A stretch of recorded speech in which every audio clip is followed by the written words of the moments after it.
संपूर्ण विश्व का कल्याण करने वाली, संपूर्ण जगत का उद्धार करने वाली माता गोदावरी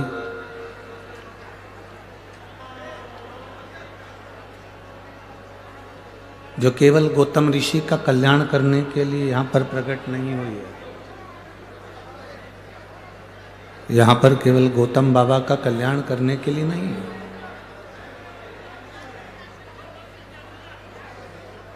माँ गोदावरी का जो प्रागट्य है, माँ गोदावरी का जो पादार्पण इस भूमि पर जो हुआ है, माँ गोदावरी जो इस पवित्र भूमि पर जो प्रगटी हैं, वो केवल गौतम बाबा के लिए नहीं, केवल गौतम ऋषि के लिए नहीं। उनका जो प्रागट्य हुआ है, उनका जो प्रागट्य हुआ है, वो जो प्रगटी हैं, वो संपूर्ण देशवासियों के कल्याण के लिए, संपूर्ण भारतवासियों के उद्धार के लिए माँ गोदावरी का प्रागट्य इस भूमि पर हुआ।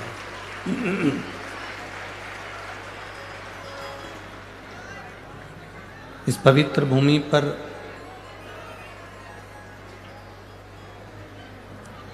मेरे राघव जी महाराज, मेरे राम जी महाराज जब 14 वर्ष के लिए वन को जाते हैं,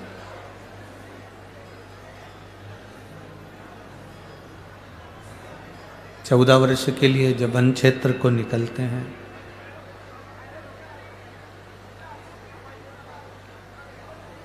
तो इस पवित्र भूमि पर उनका आगमन होता।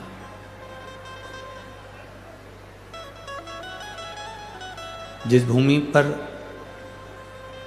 संत महात्मा जोगी सन्यासी तपस्वी साधक उपासक ऋषि ब्राह्मण इस भूमि पर तप किया करते थे, साधना किया करते थे। और आज भी बड़ी प्रसन्नता है जो इस शिव महापुराण के प्रारंभ में इस पंचवटी के, इस नासिक गोदावरी के तट के संत महात्मा यहाँ पर विराजमान हैं। उनके पावन चरणों को प्रणाम, दंडवत, नमन।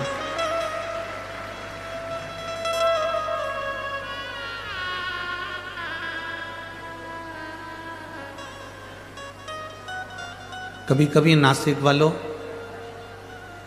अपने भाग्य की सराहना करा करो, अपने भाग्य की सराहना का स्मरण किया करो।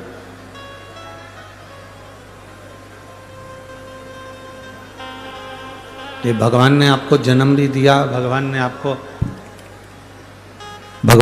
अगर जन्म दिया है, भगवान ने आपको अगर इस मृत्यु लोक में भेजा, जन्म दिया, भगवान अगर जन्म दिए और मृत्यु लोक में भेजे तो कहीं किसी और जगह पर आपका जन्म नहीं हुआ। आप अगर जन्मे हो तो माँ गोदावरी की गोद में जन्मे हो, माँ सप्तशृंगी माता के चरणों में जन्मे हो, त्र्यंबकेश्वर बाबा के इस पवित्र चरणों में आप प्रकट हो।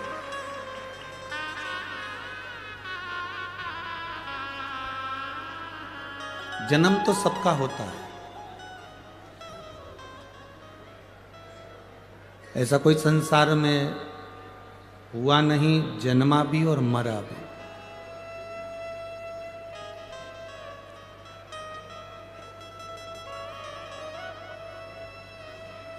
पर मृत्यु लोक में जन्म लेकर जो भगवान की भक्ति को धारण कर ले, जन्म लेकर जो भगवान के भजन में डूब जाए, जन्म लेकर जो भगवान की शरणागति ग्रहण कर ले, उसके बराबर संसार में कोई जन्म नहीं।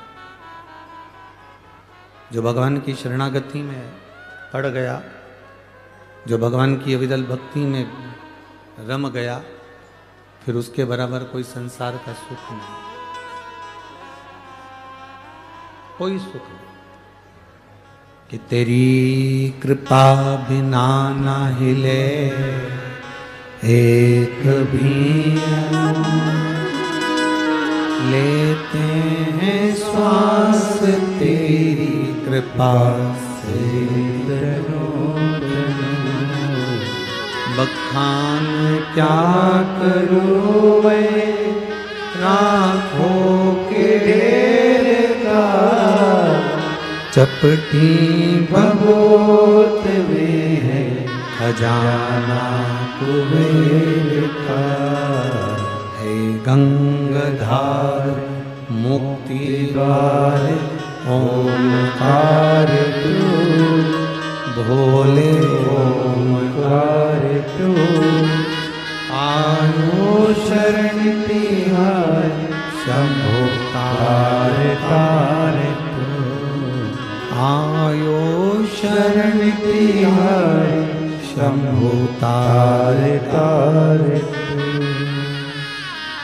एक वो गंगा जो भगवान के मस्तक से निकली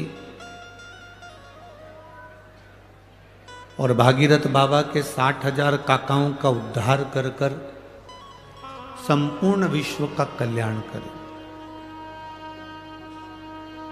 और एक गोदावरी गंगा जो भगवान की वो गंगा भी जटा से निकली है और ये गंगा भी जटा से निकली है, उसने भी कल्याण करा है और इसने भी कल्याण करा।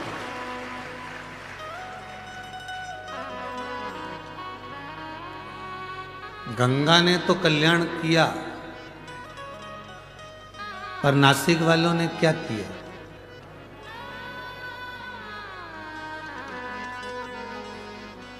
कथा सुनने आए हो ना सब लोग? जम के बोलो जरा। कुछ खड़ी खोटी कह दें तो बुरा तो नहीं लगेगा? लग जाए तो कल से मत आना, ठीक है? कहे बिगड़ रहेंगे नहीं। वो गंगा ने भी कल्याण करा और इस गंगा ने, गंगा गोदावरी ने भी कल्याण करा। उस गंगा के तट पर रहने वालों ने क्या करा और आपने इस गंगा के तट पर रहने वालों ने क्या करा? गंगा को कितना स्वच्छ रखा, ये जवाबदारी गंगा के घाट पर रहने वालों पर निर्भर करती है। गंगा को कितना स्वच्छ रखना है, गंगा को कितना निर्मल रखना है, इसकी जवाबदारी गंगा के तट पर रहने वालों की होती है।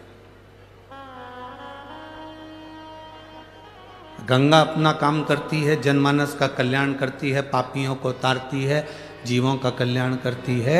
उसमें एक फर्ज आपका और हमारा भी है कि हम गंगा के घाट पर जब जाएं, हम गंगा जी का स्नान करने जाएं, हम गोदावरी मैया का पूजन करने जाएं, हम गंगा गोदावरी का दर्शन करने के लिए जाएं, तो उसके घाट पर अगर कोई गंदगी पड़ी है, कोई पॉलीथीन पड़ी है, कोई बेकार कपड़ा पड़ा है, कोई सामान पड़ा है, तो उसको उठाकर डस्टबिन में ले जाकर डाल दें, गंगा के अंदर उसको जाने ना दें। ये जवाबदारी हमारी है।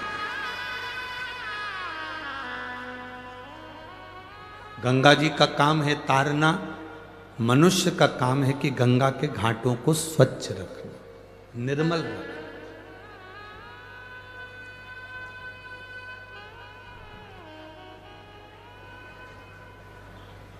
जितनी मां निर्मल होती है ना, उससे घर की बहू, बेटे, पोता पोती सब मालूम पड़ जाते हैं। अब ईमानदारी से बोलना, बहू तो बहुत जोरदार कांजीवरम की साड़ी पहने, बेटा भी एकदम अप टू डेट बनकर घूमे, जीन्स वीन्स पहन के, न टोपी वोपी लगाएंगे, न छल्ला वल्ला घुमा के, बेटा भी। पोता पोती दिन भर 24 घंटा बढ़िया कपड़े पहन के स्कूटी चलाए, ने गाड़ी चलाए, ने बाइक चलाए, ने घूमता फिर।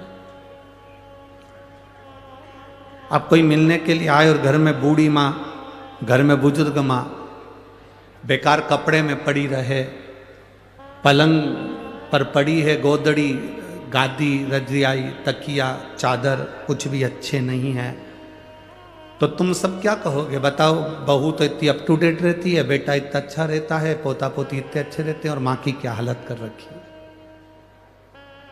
ये हमारा फर्ज है।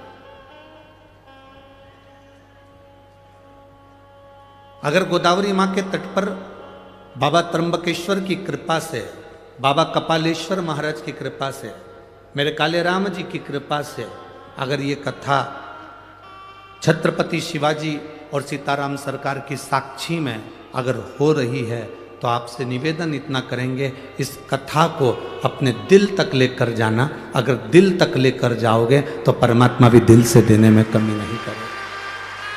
हम थोड़ा संवारें अपने आप को, हम थोड़ा संवारें परमात्मा की इस अविरल धारा को जो गंगा के रूप में हमको मिली है। 24,000 श्लोक की ये शिव महापुराण की कथा, ये भी गंगा का कार्य करती है। और मैं आविष्कार जी भूसे जी को धन्यवाद देना चाहूंगा कि इस गंगा को उस गंगा से मिलाने का जो कार्य किया है, उसके लिए आपको साधुवाद है, धन्यवाद है। एक शिव महापुराण रूपी गंगा को गोदावरी गंगा से मिलाने का जो प्रयास है, वो जीवन का एक आनंदमय प्रयास है, एक सुख देने का प्रयास है। महाराज, नदी में नाव का, शरीर में पाव का, और पूजन और कथा में भाव का बड़ा महत्व होता है। जो इसको समझ गया उसकी जिंदगी सार्थक हो गई। नदी में जो नाव है वो भी मंजिल तक पहुंचाने वाली है, शरीर में जो पांव हैं ये भी मंजिल तक पहुंचाने वाले हैं, और हृदय में जो कथा के प्रति या भगवान के प्रति, पूजन के प्रति जो भाव है, ये भी मंजिल तक पहुंचाने वाले हैं। इन तीनों का काम एक जैसा है। नाव भी आपको मंजिल तक लेकर जा रही है। वो नाव हमको सिखाती है, एक लोहे का टुकड़ा पानी में पटकोगे वो डूब जाएगा, एक लोहे की कील पानी में पटकोगे वो डूब जाएगी। पर वो लोहे की कील जब लकड़ी में ठोक दी जाती है, वो लोहे की कील जब लकड़ी में ठोकी जाती है, और लकड़ी में ठोकने के बाद वो लोहे की कील भी नाव बनकर उस लकड़ी के साथ मंजिल तक पहुंच जाती है। यह हमारा शास्त्र कहता है, लोहे की कील को वैसे ही पानी में छोड़ोगे तो डूबेगी, लोहे के कीले को पानी में छोड़ोगे तो वो डूब जाएगा। पर वो लोहे का कीला अगर लकड़ी में ठोक दिया जाए तो वो बहता बहता मंजिल तक पार उतर जाएगा। उसी तरह हम भी एक लोहे की कील की तरह हैं। अगर शिव महापुराण की इस लकड़ी में, शिव महापुराण की चंदन की संविधा में अगर हम अच्छे से ठुक गए, अपने मन को अच्छे से लगा लिया, तो समझ लेना कि हम भी मंजिल तक पहुंच गए, पार उतर गए।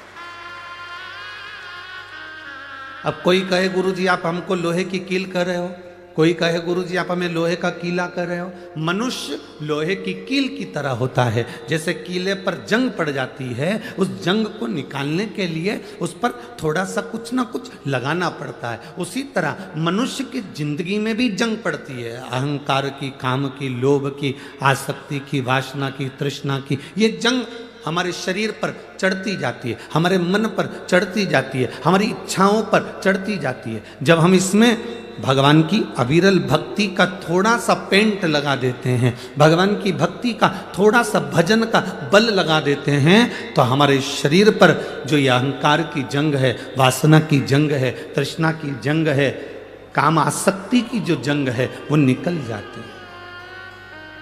नदी में नाव का, शरीर में, जम के बोलो, पाँव का। ये अगर शरीर में पाँव नहीं हो ना, तो फिर मंजिल तक पहुंचना बड़ा कठिन, बहुत कठिन।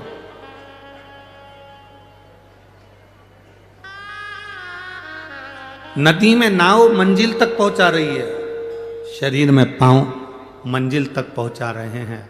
और हमारे कथा में जो हम आए हैं, इतनी इतनी दूर दूर से आप लोग यहाँ पहुँचे हैं, बड़ी दूर से चलकर आराम से गाड़ी से पैसा लगाकर 100 रुपये 200 रुपये 50 रुपये ऑटो वाले को देकर गाड़ी में डीजल वीजल डलवा कर तुम यहाँ पहुँचे हो, तो इसमें तुम्हारा जरूर भाव होगा।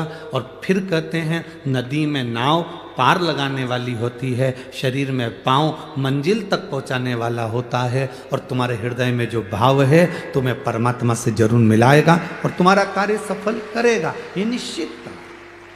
तुम्हारा भाव नहीं होता तो तुम यहाँ पहुँचते नहीं।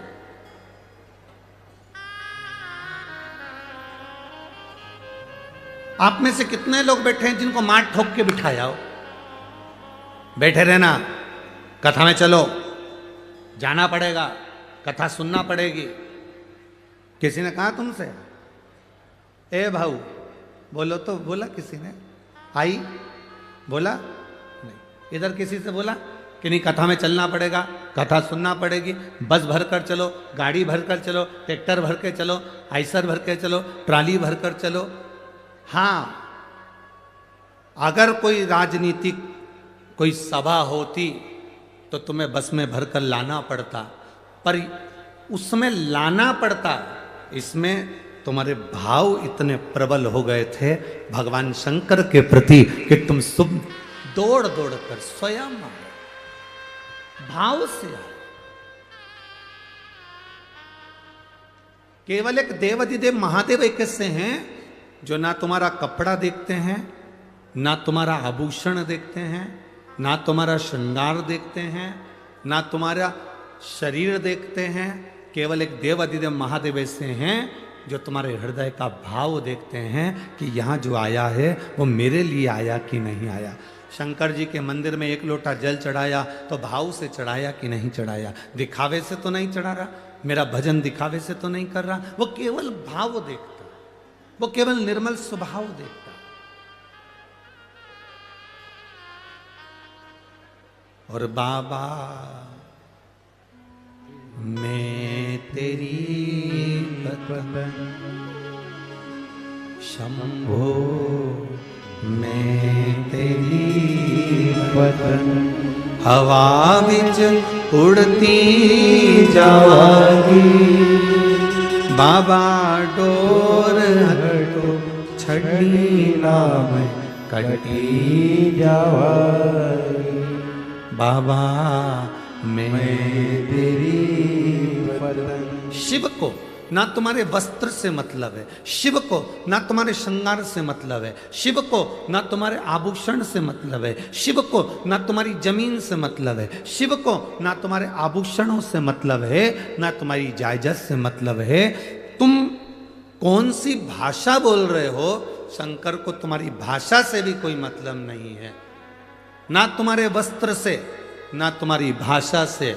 शंकर कभी तुम्हारी भाषा और वस्त्र से प्रकट नहीं होता, शंकर केवल तुम्हारे भाव से, तुम्हारे सच्चे हृदय से शिव प्रकट होना जानते हैं। केवल तुम्हारा निर्मल मन सो मोहि पावा। आपका भाव कैसा है?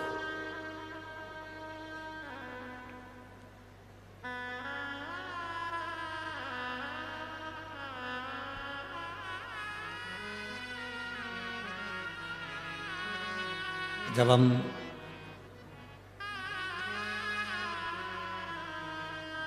आज दोपहर में सुबह के टाइम यहाँ पर पहुँचे,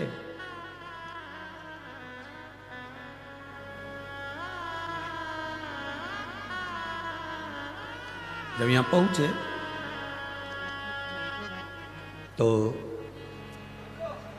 एयरपोर्ट पर जो हमको गाड़ी में बिठाकर एयरपोर्ट तक लेकर आए, फ्लाइट से वहाँ तक, उनका नाम हमें स्मरण में नहीं आ रहा। उनकी भी जमीन यहीं कहीं बाजू में लगी, कहीं हमारे आसपास में कथा हो रही है। उन्होंने हमसे एक प्रश्न किया, नाम का स्मरण तो हमको नहीं आ रहा क्योंकि इतना ध्यान नहीं है, पर उन्होंने एक बहुत अच्छा प्रश्न किया। उन्होंने गाड़ी कर ली धीमे, धीरे धीरे चलाते चलाते पूछे, गुरुजी पहला तो नासिक में आपका स्वागत है, दूसरा हमारा ये प्रश्न है कि भगवान का भजन कैसे करें?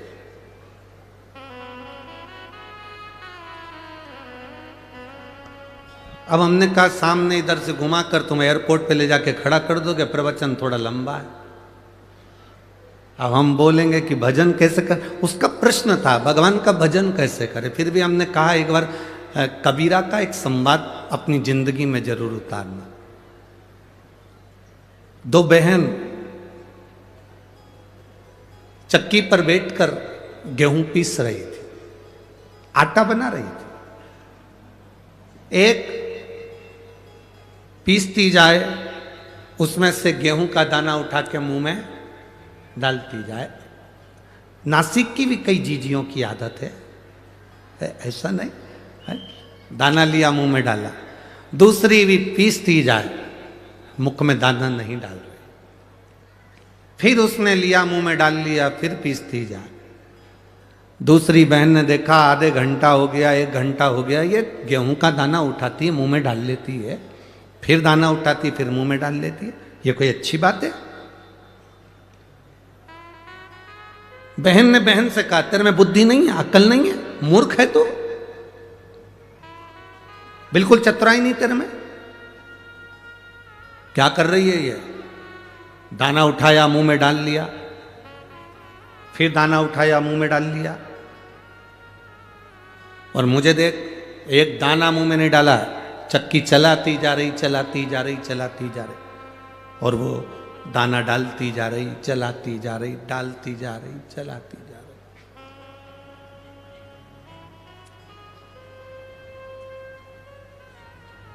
दाना खत्म हो गया, आटे की बोरी दोनों ने उठाई, लेके जा रही थी। रास्ते में बहुत सारा कीचड़ था, पानी पड़ा था, खड्डा था, कीचड़ में दोनों का पांव फिसला, आटे की बोरी का आटा पूरा कीचड़ में डूब गया।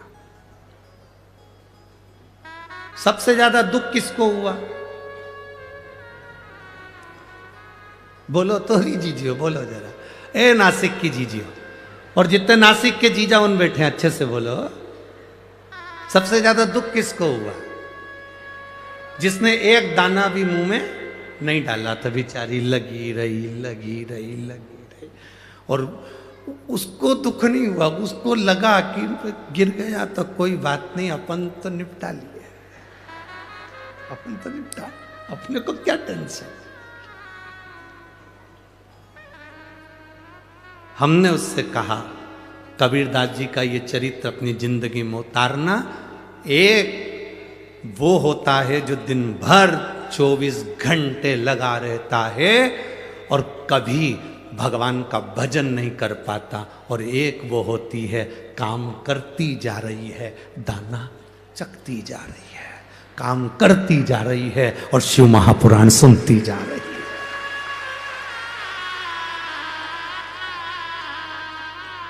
बाद में आटा कीचड़ में चले जाता है, किसी काम का नहीं रहता।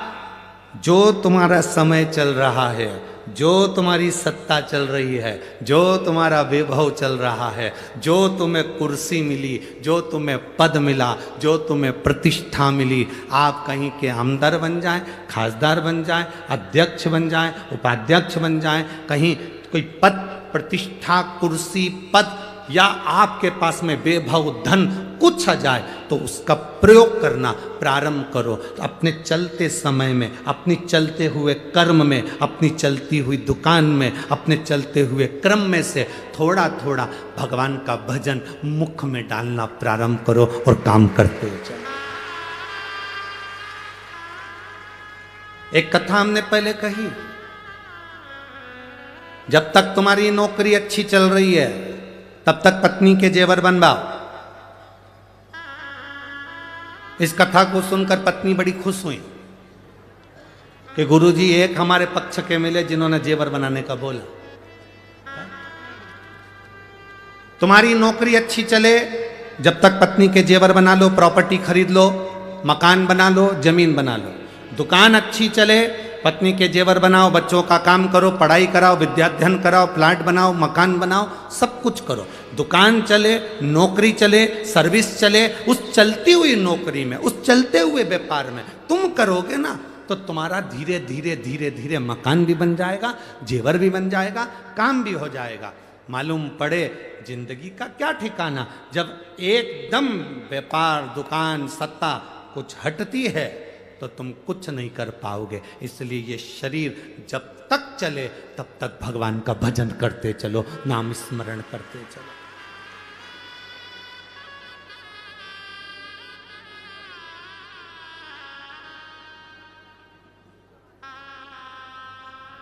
आप लोगों ने सुना होगा, पहले कथा में कहा था, जब तक शरीर चले और तुम्हारे घर में चले, दो चीजें हैं। पहला, बोलो बोलो जम के बोलो जरा, जब तक, इतनी धीमे बोलते हैं कि नासिक वाले, जब तक शरीर चले और जब तक तुम्हारे घर में चले। जब तक शरीर चले तब तक शिव महापुराण की कथा में जाओ, जब तक शरीर चले त्र्यंबकेश्वर दर्शन करने जाओ, जब तक शरीर चले गोदावरी नहाने के लिए जाओ, जब तक शरीर चले सप्तशृंगी माता का दर्शन करने जाओ, जब तक शरीर चले काले राम जी का दर्शन करने जाओ, जब तक शरीर चले तब तक सारे तीर्थ करो, कथा सुनो। शरीर चलना बंद हो जाएगा, तुम अपने बच्चों से कहोगी मुझे कथा में छोड़िया, पहला शब्द बच्चों का होगा, इतने ट्रैफिक में, इतनी भीड़ में हमारे बस की बात नहीं, हम नहीं लेके जाएंगे, कथा टीवी पे सुन लो। फिर तुम कहोगी रे अपने नासिक में हो रही रे, ए नासिक के बाजू में हो रही है, चल। शिव महापुराण की कथा, इधर नासिक, इधर त्र्यंबकेश्वर, बीच में महादेव की कथा, तू हमको लेकर चल। अरे इतनी भीड़ में क्या करोगे? शरीर चले तब तक कथा सुनो, शरीर चले तब तक तीर्थ करो, और तुम्हारे घर में चले तब तक इन दोनों हाथों से गौ माता को रोटी भी दो, संत ब्राह्मण की सेवा भी करो, और बहन बेटी का भी दान पुण्य करते रहो, और अपने हाथों से पुण्य कमाते रहो, अपने हाथों से पुण्य कमाओ। क्या मिलेगा? लोग हमसे पूछते हैं महाराज जी आप कहते हो कि शिव महापुराण की कथा में शंकर के भक्त आते हैं, एक पानी का पाउच, एक बोतल पानी अगर कोई पिलाता भी है तो वो अपनी डायरी में लिख कर रखता है कि मैंने 10 रुपए का पानी पिलाया था, 1.5 महीना इंतजार करता है कि वो 10 रुपए का हजारों गुना हुआ कि नहीं हुआ 1.5 महीने में। ये शिव महापुराण की कथा कोई साधारण कथा नहीं है, ये नासिक में दूसरा कुंभ भराया है, जिसका आनंद लेने के लिए बाबा ने आपको बुलाया। ये दूसरा कुंभ है।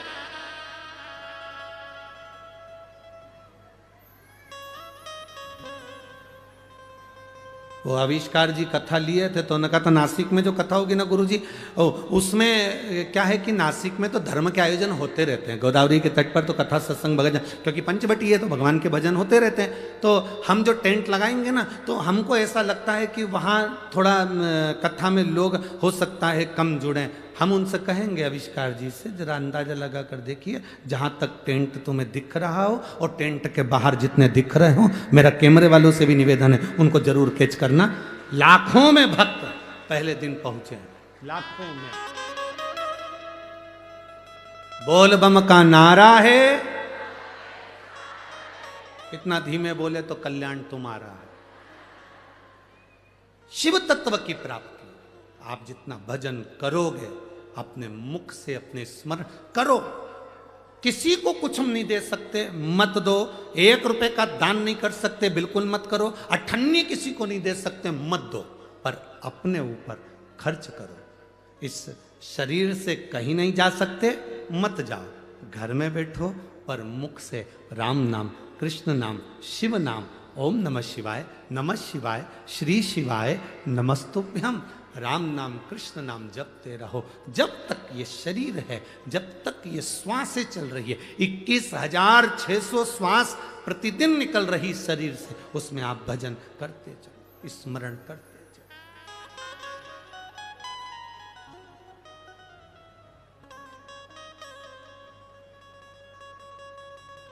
जितना भजन कर सकते हो उतना करो। अरे मिलती है राम नाम की दौलत कभी कभी, होती है अपने नासिक में शिव पुराण कभी कभी। बड़ी मुश्किल से मिली है, बड़ी मुश्किल से। एक माता ने तो लिखा है पत्र में,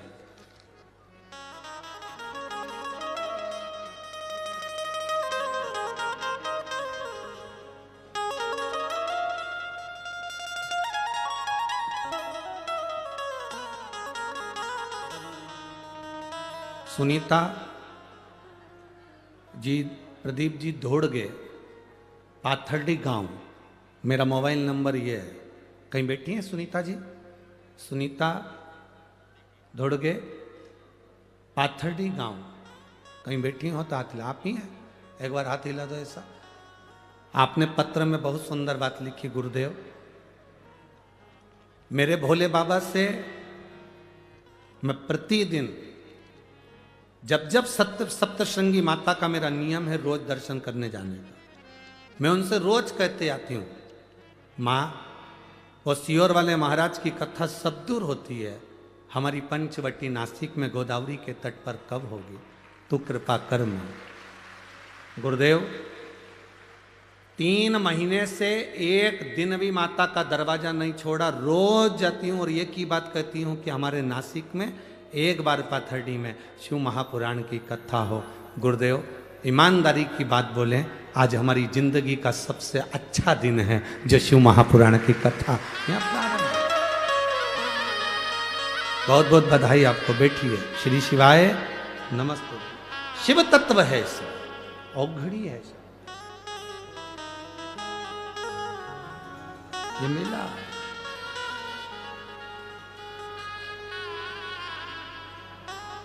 और यदि ये मिला है शरीर तो थोड़ा भजन, थोड़ा कीर्तन अपनी जिंदगी में करो। क्या देगा महादेव, ये उसके ऊपर निर्भर करता है। एक बहन ने पत्र लिखा,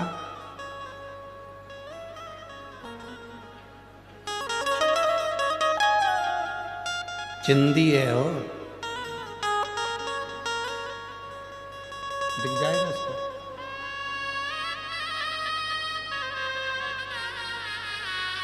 सारिका सुनील भंवर, नासिक से हूं।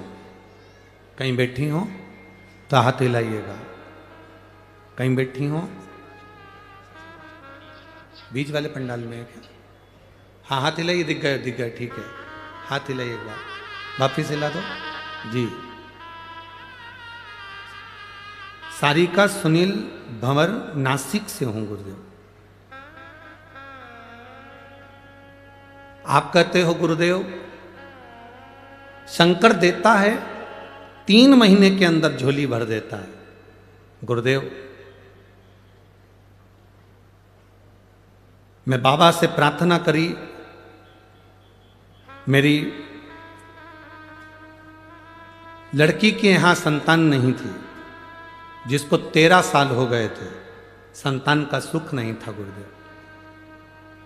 मेरी बेटी से मैंने कहा कि शिव मंदिर जाया करो, शंकर को 1 लोटा जल चढ़ाया करो, पशुपति व्रत करा करो। सफेद आंकड़े की जड़ 21 बार बाबा से घुमाकर अपनी कमर में तुम्बुरकेश्वर महादेव से तुमरुका जी का नाम लेकर बांधो। मेरी बेटी विश्वास नहीं करती थी, पर पहली बार मेरी बेटी ने विश्वास करा। 13 साल में मेरी बेटी ने सारे डॉक्टरों को दिखाया, बड़े बड़े हॉस्पिटल में इलाज करवाया, टेस्ट भी करवाया, पर संतान का सुख नहीं हुआ। आखिरी में वो 13 वर्ष हार चुकी। तब मेरी बेटी बाबा की कृपा से, शंकर की करुणा ऐसी हुई गुरुदेव कि मेरी बेटी जब रो रही थी तब मैंने उससे कहा कि तू शंकर का गुणगान कर और एक आंकड़े की जड़ बांध। माँ आंकड़े की जड़ बांधने से कोई फल मिलता है क्या? तू बांध कर तो देख। गुरुदेव मेरी बेटी ने विश्वास करा, सफेद आंकड़े की जड़ कमर में बांधी। आज मेरी बेटी का 6ठा महीना चल रहा है। मैं भगवान को धन्यवाद देने के लिए आया। ये शिव है। ओ घड़ी बैठिए बहन, एक बार हाथ हिला दो। श्री शिवाय नमस्तुभ्यम, बैठ जाइए। ये शिव है, वो शंकर त्रिकालदर्शी। खाली ना जाता कोई दर से तुम्हारे, मैं भी खड़ी हूँ बाएं पसारे, अपने हृदय से लगा लो गिरा जा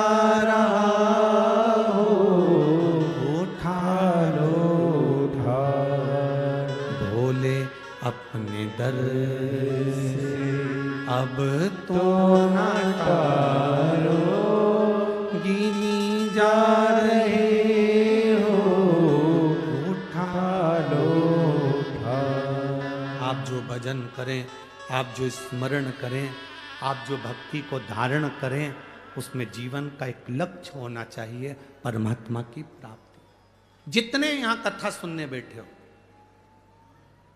बाबा ने अगर आपको यहां बुलाया है, कार्तिक के महीने में दामोदर मास में गोदावरी के तट पर बैठकर त्र्यंबकेश्वर बाबा की साक्षी में, कपालेश्वर महादेव की साक्षी में, सीताराम सरकार की इस पवित्र भूमि पर पंचवटी में आप अगर कथा को श्रवण कर रहे हो, तो ये विश्वास मानकर चलना कि कहीं ना कहीं शंकर के आप बड़े परम प्रिय हो, इसलिए शिवजी आपका हाथ पकड़कर यहां बुला। कुछ कृपा उसने करेंगे, जब तक वो कृपा नहीं करता तब तक कोई आता नहीं। गौतम बाबा विराजमान, जब गौतम ऋषि की धर्मपत्नी माहिल्या अपनी भक्ति में तल्लीन रहती, भजन में तल्लीन रहती, एक पुरुष में ईर्ष्या कम होती है। पुरुष से कम ईर्ष्या रखता है।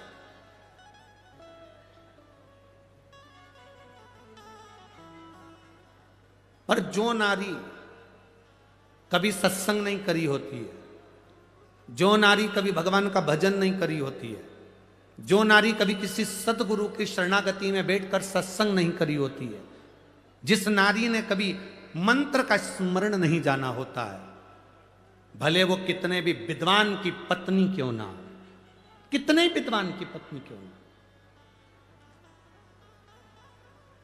उसके अंदर ईर्ष्या भरा जाती है। वो कितने विद्वान की पत्नी क्यों ना। ये गोदावरी मैया के प्रागट्य की जो कथा है, गौतम बाबा की धर्म पत्नी भगवान की भक्ति में रमने वाली, भजन करने वाली, कीर्तन करने वाली, स्मरण करने वाली, किसी के दिखावे में नहीं पड़ती थी, दिन रात भगवान की भक्ति में डूबती थी। उन्हीं बाबा के आश्रम के नजदीक में बहुत सारे ब्राह्मण रहते थे, उन ब्राह्मणों की धर्म पत्नियां भी वहां रहती थी। ब्राह्मणों के मन में धर्म देखकर अहिल्या को या गौतम ऋषि को देखकर कोई ईर्ष्या नहीं थी, कोई ईर्ष्या नहीं। बहुत विद्वान भी अगर कोई है और उनकी धर्म पत्नी अगर है, अगर वो धर्म पत्नी सत्संग नहीं करती, कीर्तन नहीं करती, भगवान की भक्ति में नहीं डूबती, किसी गुरु की शरणागति में बैठकर सत्संग उसने नहीं करा होता, तो विद्वान से विद्वान अगर व्यक्ति भी कोई है तो उसकी पत्नी को किसी ना किसी से ईर्ष्या का भाव उत्पन्न हो ही जाता है। ईर्ष्या उत्पन्न होती है।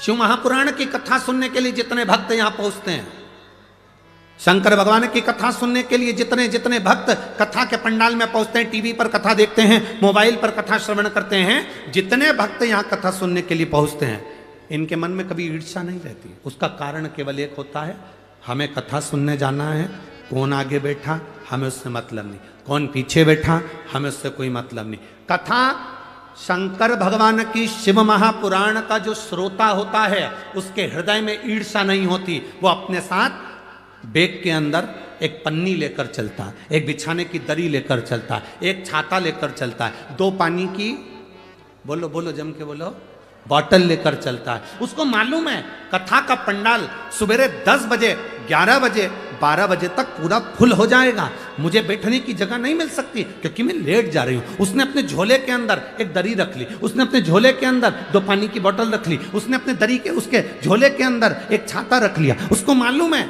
कि मैं कहीं पर भी बैठ जाऊंगी और मुझे ये शिव महापुराण की कथा जहां सुनने को मिलेगी। सियोर वाला महाराज कहता है एकांतेश्वर महादेव जब कृपा करता है तो खूब करता है। अगर मुझे पंडाल में जगह नहीं मिली तो मैं कहीं एकांत में बैठकर महादेव की कथा का रसपान ग्रहण कर लूंगी, उसमें भी मुझे सुख का अनुभव हो जाएगा, उसमें भी मुझे आनंद का अनुभव हो जाएगा, उसमें भी मुझे एक रसतत्व प्राप्त हो जाएगा, भगवान की अविरल भक्ति प्राप्त हो जाएगी। ये वो जानती है, ये उसके चित्त में है, ये उसके हृदय में है, ये उसकी चित्त वृत्ति में विराजमान, ये उसके हृदय में विराजमान, और ये उसके हृदय के बीच मध्य में बैठा हुआ कि वो शिव है तो वो आनंदता देता है।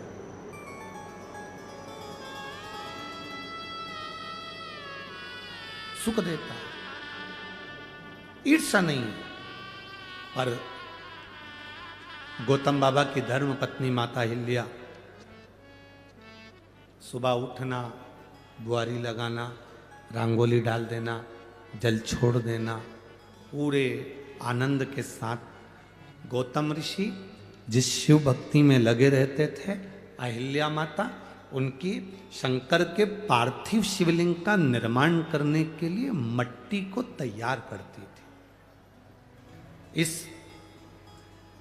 पंचवटी भूमि का सबसे बड़ा प्रमाण है इस नासिक की धरा, गोदावरी की तट का सबसे बड़ा प्रमाण 2 है। यहाँ गौतम ऋषि की धर्म पत्नी माता हिल्या भी मिट्टी तैयार करती थीं जिससे पार्थिव शिवलिंग का निर्माण होता था। और इस गोदावरी के तट पर, इस त्र्यंबक बाबा के तट पर, इस पंचवटी की पवित्र भूमि पर एक यमराज की धर्म पत्नी, एक यमराज की धर्म पत्नी जिसका नाम था धुमोरना, एक वो भी मिट्टी को एकत्रित करती थी और शिवलिंग का निर्माण करती थी। एक गौतम बाबा की धर्मपत्नी, एक यमराज की धर्मपत्नी, इनका नियम था शिवलिंग का निर्माण, पार्थिव शिवलिंग की मिट्टी तैयार करना और तैयार करके अपने पतियों को प्रदान करना। यमराज को स्वयं धुमोरना मिट्टी देती थी और पार्थिव शिवलिंग का निर्माण करते थे। आपके स्मरण में होगा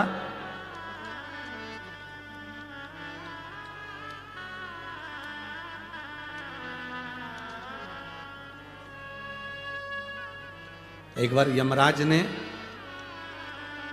स्वयं ब्रह्मा जी से प्रश्न किया था, स्मरण करिएगा, गर्ग संहिता, कूर्म पुराण और ब्रह्म वैवर्त पुराण का यह संवाद बड़ा सुंदर है। आज देव दीपावली के इस पवित्र कथा का लाभ अपन ले रहे हैं, अपने भीतर उतारिएगा। यमराज, धर्मराज स्वयं यमराज ब्रह्मा जी के पास में गए।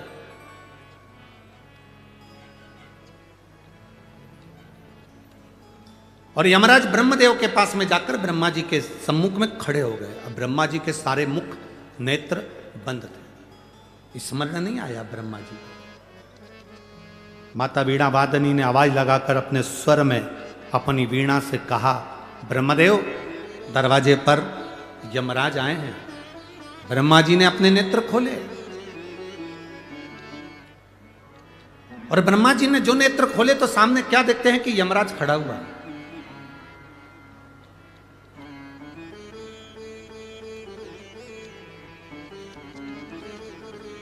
सम्मुख में यमराज खड़ा। ब्रह्मा जी ने पूछ लिया, यम आज क्या बात है, तुम ब्रह्मलोक में आकर खड़े हुए हो।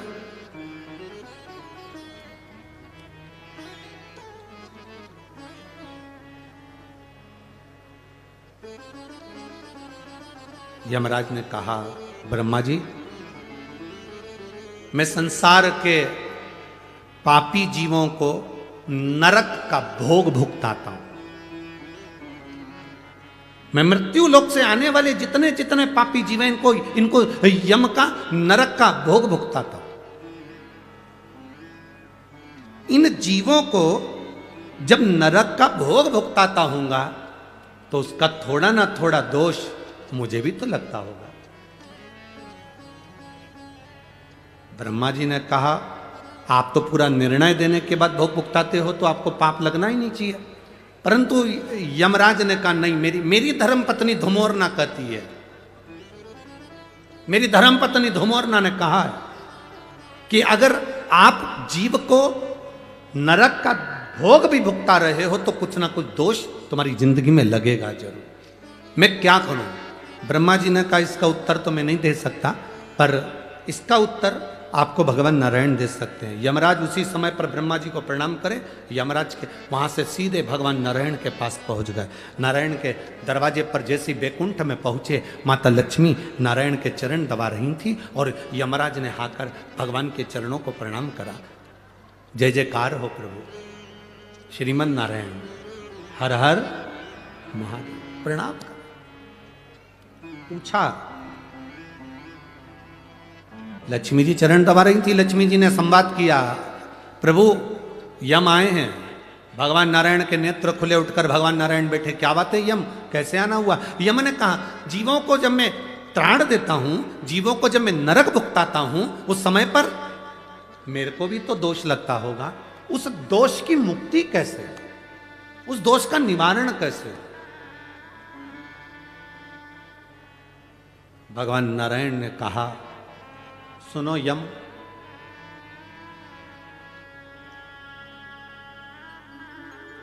गौतम ऋषि की धर्म पत्नी मां अहिल्या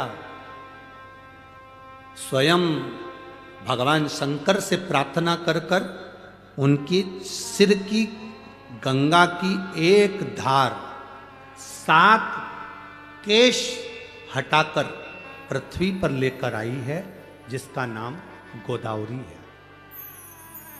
अगर यम भूल से भी एक बार उस भूमि पर स्वयं रामचरण रखेंगे,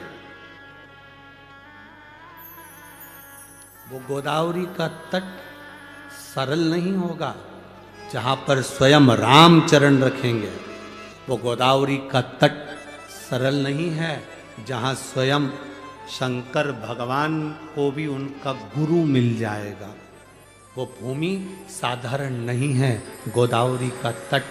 तुम एक काम करो यमराज, मृत्युलोक में जाओ, गोदावरी के तट पर जिस पंचवटी में भगवान राम प्रवेश करेंगे, उस पंचवटी भूमि पर वन क्षेत्र में, जंगल क्षेत्र के अंतर्गत गोदावरी के एकांत स्थान में बैठकर तुम शिवलिंग का निर्माण कर कर उसका पूजन करो।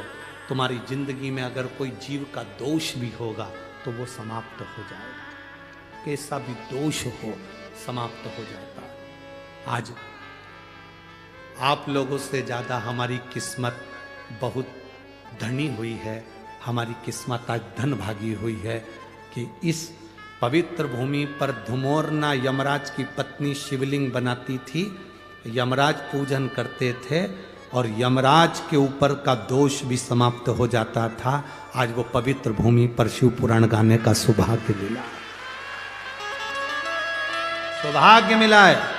और कितने किस्मत वाले होगे मेरे जीजियों, हे मेरी नासिक की जीजियों जीजाओं और मेरी बेटियों मेरे बेटाओं, कितने किस्मत वाले होगे, जरा अंदाजा लगा कर बैठना कि तुम्हारी किस्मत की सराहना नहीं है। दामोदर मास, कार्तिक मास में इस गोदावरी के तट पर भले हम पार्थिव शिवलिंग का निर्माण करें ना करें, पर हम 5 दिन शंकर भगवान का शिवलिंग अपने दिल में कथा के माध्यम से बना रहे बिठा। ये शिव तत्व। सब जगह कथा हुई होगी तो भगवान ने थोड़ी थोड़ी तिजोरी खोली होगी लुटाने के लिए। पर आज मेरा दिल कहता है कि ये गोदावरी के तट पर तो मेरा बाबा पूरी तिजोरी के दरवाजे खोल कर लुटाए।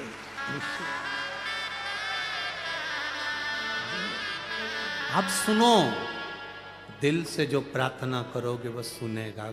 एक तो तट गोदावरी का, त्र्यंबक बाबा की साक्षी है। त्र्यंबक बाबा इधर कपालेश्वर की साक्षी है। कपालेश्वर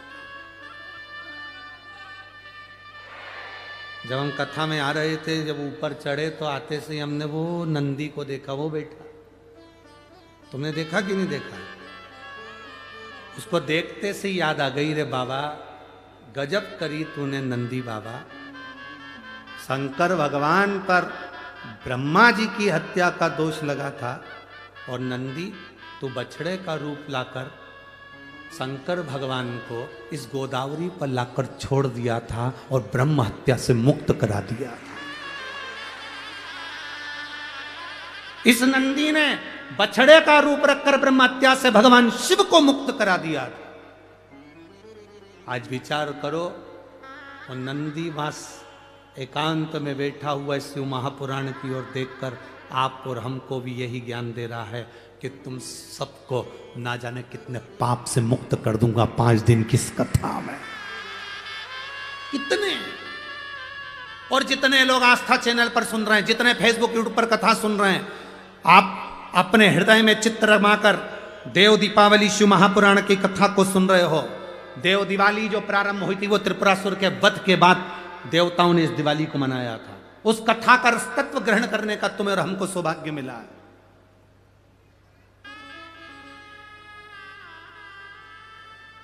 जहां महाअहिल्या निवास कर रही हैं, उनके पास में जितने ब्राह्मण रह रहे हैं, ब्राह्मणों को माता अहिल्या से तकलीफ नहीं है। ब्राह्मणों को ना गौतम ऋषि से तकलीफ है, ना गौतम बाबा से तकलीफ है। ब्राह्मण बड़े अच्छे, पर ये ब्राह्मण की जो धर्म पत्नियां थी, जिन्होंने ना कभी सत्संग स्मरण कर किया होता,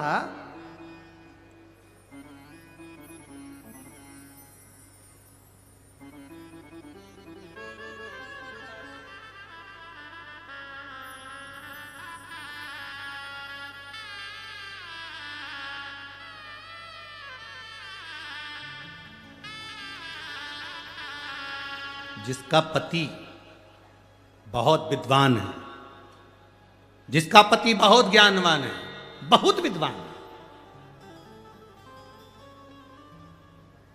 वो अपने पति की विद्वत्ता को मान ले, ये बहुत बड़ी बात है। कौन? विद्वान की चंद्रघंटा,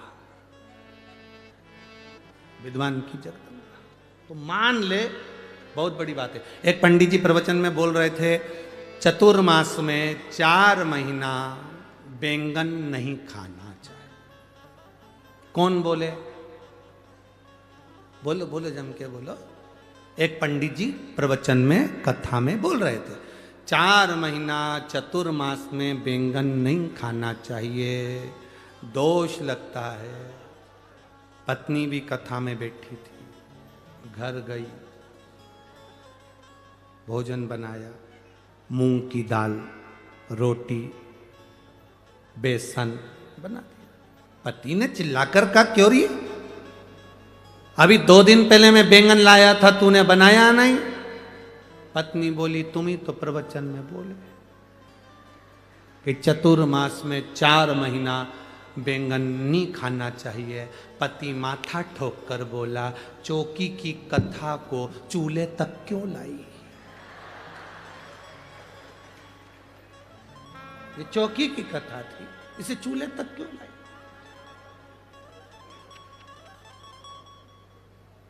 शिव पुराण कहती है, बोलने वाले को सबसे पहले चाहिए कि स्वयं अमल कर, स्वयं अमल।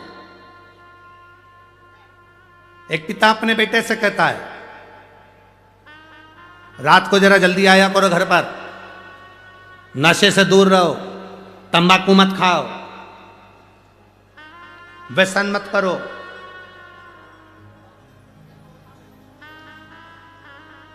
हमारे वो मालेगांव वाले दादा बाबू भूसे पालक मंत्री जी, इनका सबसे अच्छा अगर उद्बोधन हमको लगता है तो एक लगता है, मालेगांव में भी जब कथा हुई तो इन्होंने आखिरी में जब आभार व्यक्त करा, धूलिया में कथा हुई उन्होंने जब आभार व्यक्त करा, तो जितने लोग कथा सुनने आते हैं उन सबसे एक संकल्प करा लेते हैं कि तुम कभी अगर कथा में आए हो तो व्यसन नहीं करोगे, व्यसन को छोड़ो।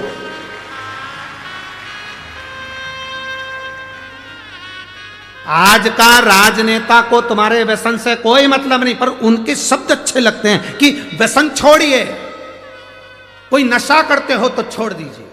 अब एक पिता अपने बच्चे से कहे नशा नहीं करना है, नशे से दूर रहो, व्यसन नहीं करना, व्यसन से दूर रहो, पुड़िया नहीं खाओ, तंबाकू नहीं खाओ, गलत काम ना करो। और पिता कहे रात्रि को जल्दी आओ, और पिता ही रात्रि को 11:30-12 बजे आए, कुछ नशा कर कर आए, गलत व्यसन कर कर आए, तो बच्चे मानेंगे क्या?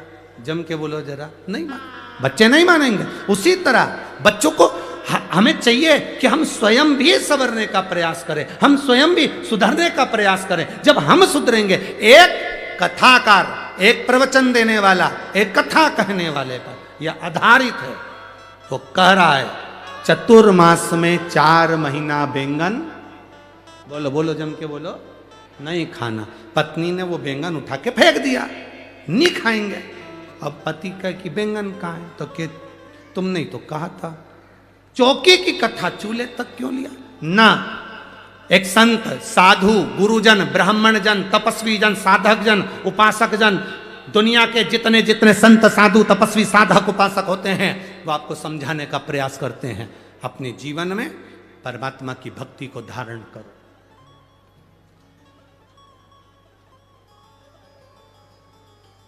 भगवान की अविरल भक्ति को उतारने का प्रयास करो। अब साधु संत स्वयं भी भगवान की अविरल भक्ति में जब डूबते हैं तो कहते हैं कि भक्ति करो, भजन करो। किसी ने एक बार प्रश्न किया था कि हम शंकर जी के मंदिर जाते हैं और हमसे कोई गलती हो जाती है तो शंकर जी क्या क्रोध करते हैं? शंकर जी क्या क्रोध करेंगे? शिव महापुराण की कथा कहती है शंकर जी का नाम है भोला। क्या नाम है? भोला। शिव जी का नाम है भोला, इसलिए कहते हैं भोले बाबा। भोले बाबा का मतलब एकदम भोला।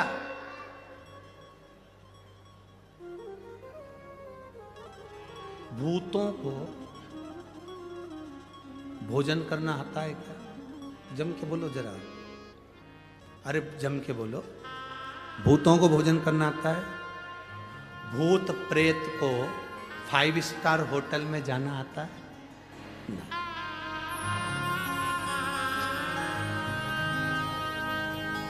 5 स्टार होटल में वही जाएगा जिसमें थोड़ा विवेक होगा, अच्छा होगा, तो खाने का तरीका होगा तो कहीं चलेगा। अच्छी जगह पार्टी में चले गए, अच्छे से बैठकर खाया, प्लेट में भोजन लिया, धीरे धीरे खाया। और कोई कोई व्यक्ति ऐसा होता है जिसको तरीका ही नहीं मालूम, उसको छोड़ दिया जाता है, पटक दिया जाता है।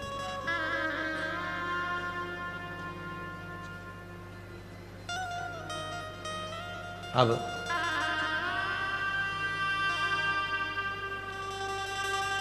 जो अच्छा व्यवहार करे, अच्छे से रहे, अच्छे से खाए, अच्छा बड़ा सारा गिफ्ट दे, उसको तो सब बुलाते हैं।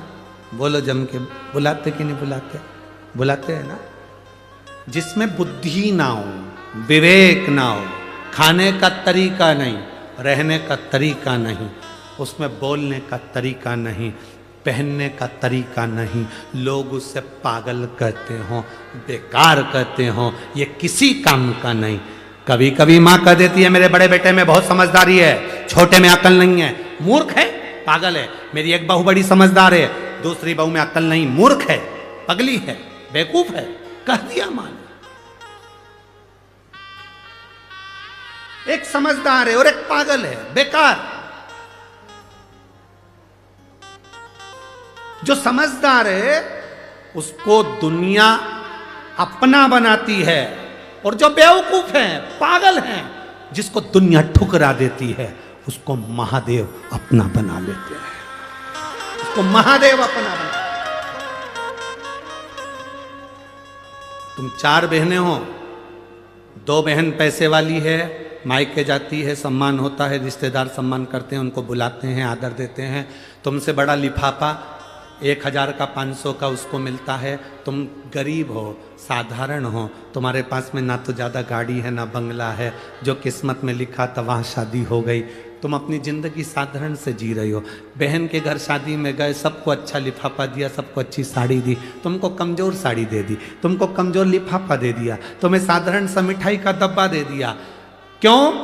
बाकी की बहन पैसे वाली थी, धनपति थी, बाकी के रिश्तेदार पैसे वाले थे, उनको अच्छा दिया। तुम साधारण थी, तुम्हें साधारण दे दिया। तुम घबराना नहीं, रोना नहीं, कभी अंदर से टूटना मत, अंदर से कभी मत टूटना कि मेरे बाकी के रिश्तेदारों को तो मेरी मासी ने खूब दिया, मेरी मामी ने खूब दिया, मेरे चाची ने खूब दिया, मेरी काकी ने खूब दिया, मेरी बुआ ने खूब दिया, बाकी को दिया, मुझे कम दिया क्योंकि मैं साधारण परिवार से हूँ। शिव कथा कहती है जो बहुत विद्वान है, बहुत बहुत प्रबल है, उनके लिए पूरी दुनिया पड़ी है, जिनको कोई नहीं पूछता, जिनका कोई आदर नहीं करता, जिनको लोग ठुकरा देते हैं, शिव कहते हैं उनको मैं अपनाता हूँ, वो मेरे हैं, वो मेरे हैं।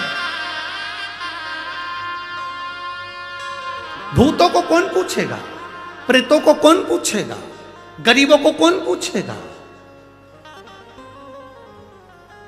आपके पास में किसी अमीर मंदिर में देने के लिए धन नहीं है, बहुत सेठों का कोई मंदिर गए, तुम्हारे पास में देने के लिए पैसे की गड्डी नहीं, कोई सोना नहीं, कोई चांदी नहीं, कोई हीरा नहीं, कोई पन्ना नहीं, कोई आभूषण नहीं, कोई आभूषण नहीं,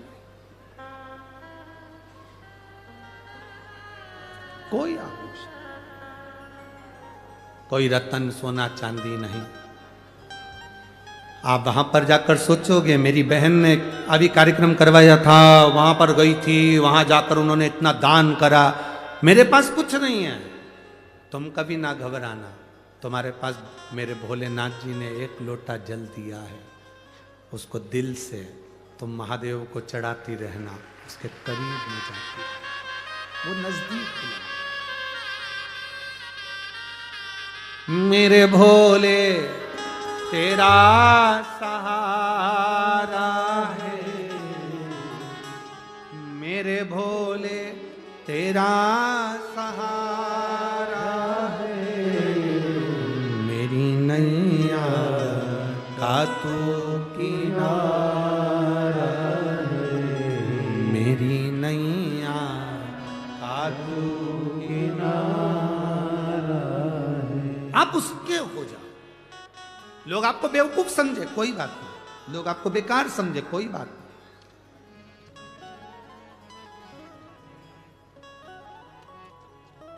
आप किसी काम के नहीं, समझे समझने वाले। एक लड़के के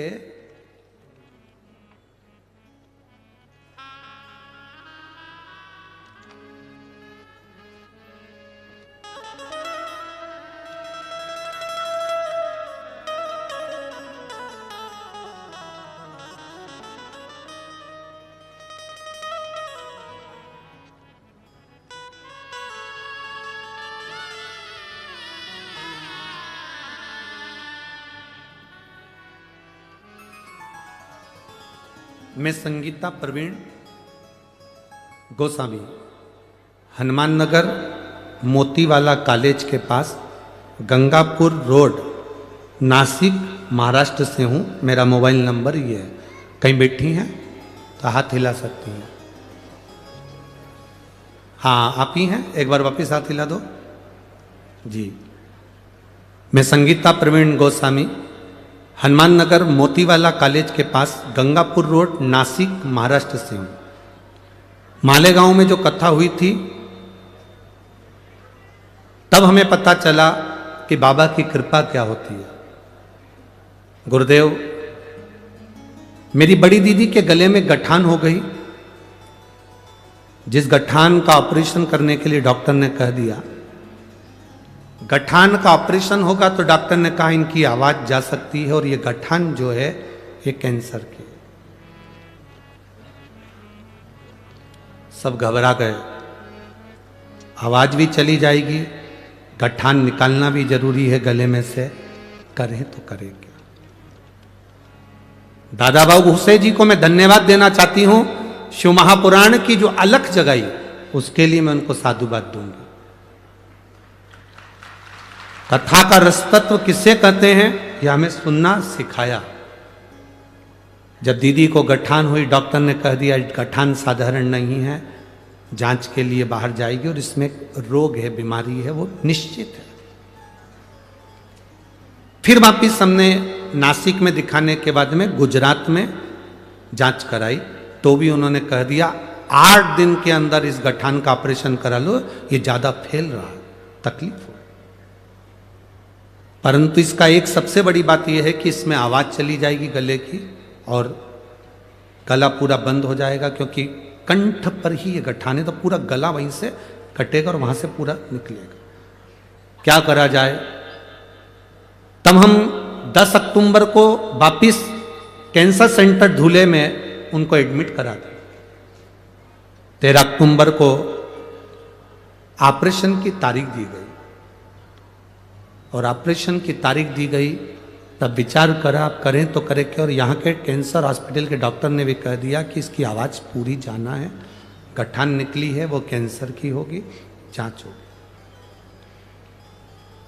उस समय पर मालेगांव कथा थी, बाबा से प्रार्थना करी, बाबा से निवेदन करा कि बाबा बहन के गले में अगर गठान है और वो कैंसर की ना निकले और उसकी आवाज़ ना जाए, जहां कथा होगी मैं वहां कथा सुनूंगी। मालेगांव की कथा के समय पर हम निवेदन करें, बाबा की कृपा से बहन की ऑपरेशन हुआ, श्री शिवाय नमस्तुभ्यम का जाप करा, शिवजी पे चढ़ी हुई एक बेलपत्र बहन के, हमने डॉक्टर से कहा आपसे बस एक निवेदन है, इसके पलंग के पास में ये बेलपत्र ऑपरेशन के समय पर रख देना। इतने अच्छे डॉक्टर थे कैंसर हॉस्पिटल के, उन्होंने वो बेलपत्र उनके पलंग के पास रखी। गांठ का ऑपरेशन हुआ, बाबा की कृपा क्या होती है गुरुदेव, वो सारे डॉक्टरों ने कैंसर बताया था। गांठ निकलने के बाद जांच के लिए पुणे गई, वहाँ से रिपोर्ट आई कि ये कैंसर नहीं है और उनकी आवाज़ भी वापिस आ गई। शिव तत्व है ओ घड़ी शंभु। अब ठीक है बाबू, हाथ हिला दो एक बार वापिस। श्री शिवाय नमस्तुभ्यम। हम यहाँ कथा में बाबा को धन्यवाद देने के लिए बैठिए। श्री शिवाय नमस्तु। शिव तत्व इसी को कहते हैं, ओ घड़ी इसी को कहते हैं। आपका जो भरोसा है, आपका जो विश्वास